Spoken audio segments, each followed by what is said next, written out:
پاڕگوای تورکیای نردەوە وڵاتی خۆی. تورکیا یەکەم هەڵبژاردەیە کە بە شێوەیەکی فەرمی دوای تەواوبوونی گەڕی دووەم کە دۆڕاندی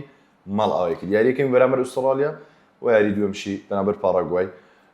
شۆکێنەر نەبوو بەڕاستی شۆکێنەر نەبوو چاوەڕوان کراوە لەبەر هەڵبژاردەی تورکیا ئەستێرەی زۆر گەورەنێ تاکە دوو ئەستێرە هاکان و ئەردەگولەرە و ئەو دوانەش هیچیان ئەوە نینە مەسەن چۆمڵی پشتی پێبەستی بۆ گۆڕنی ئەنجامەکان لەبەرەوەی 11 یاریزان تو لە نێو یاریگا هەیە لانی کەم دەبێت 5 یاخود 6 ئەستێرە هەبێت کەمترینە بۆی ئەنجامی باش هەبێت لایەنی ڕوحیەت لایەنی پلان لایەنی تەکنیک لەو باشانە بەڕاستی ئێمە دەبینین یاریزان کە لە ئەوروپا وازێنێ یا دەچێتە خولی سعودی یاخود دەچێتە خولی تورکی لە فەنەربەخچە و یاخود گەڵەتەسەرای یاری دەکات. تورکیا دوایین جەربەجای لە مۆندیال کردبێت ساڵی 2002 بوو بۆ لە قۆناغی پێشکۆتایی ماڵاوایی کرد و ئاستیشی زۆر باش بوو. بەڕاستی تورکیا چاوەڕێی زیاترم لی دەکرد بەڵام چۆن زیاتر یانی دەتوانم لەم تا سیر و چاوەڕێم لی دەکرد بگاتم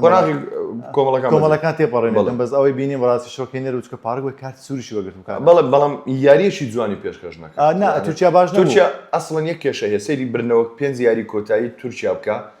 ئەگەر برنەوەیەکی تۆمار کرد بێت تەنیا بە ئەنجامی گۆڵێک یان 2 گۆڵ بۆ یاریەکەی بردوتەوە مەسەلەن 1-0 یان 2-1 هەر بە جیاوازی 1 گۆڵ یعنی چۆمڵی کێشەی لە گۆڵ تۆمارکردن هەیە. دەتوانین بڵێن تورکیاژێک لەو هەڵبژاردانە بوو کە بەهۆی زیادکردنی ژمارەی هاوشێوەی هەڵبژاردەکانی مۆندیال بەشداری دیموکرات و چونکە لە 2002 بەشداری نەکرد بوو. بەڵێ سوید لە یاریەکەم 5 گۆڵی لە ئەو هەڵبژاردەی ناوەکەم لەبیر کرد 5 گۆڵی لە تونس کرد. تونس بەڵێ 5 گۆڵ لە تونس کرد و لە یاری دووەم بەرامە هۆڵەندا 5 گۆڵی خواردەوە. هۆڵەندا کە پێش بەناواسی ئەومان کرد کاک ئەحمەد هۆڵەندا تەنیا یاری یەکەم دەتوانم بڵێم لە قۆناغی کۆمەڵەکان کە تووشی بوو یابان بوو لە کۆتاخولەکان گۆڵ یەکسانبوونی لەسەر تۆمار کرا ئەگەر نا هۆڵەندا ینی باواز لەو کابرایە بێنین ئەو پرۆفسۆرە ئابووریەکە و پێشبینی فەڕەنسای کردبوو 2022 پێشبینی ئەرجەنتینی کردبوو وە هۆڵەندا باواز لەو شتانە بێنین بەڵام هۆڵەندا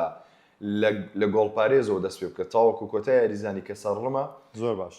زۆر باشە تاکە خەڵی لاوازی هۆڵەندا لای من تەنیا ڕاهێنەرەکەی کومانە ئەگەر نا هۆڵەندا لەو باوەڕدام لە قۆناغی 16 ئەگەرێکی زۆری هەیە کە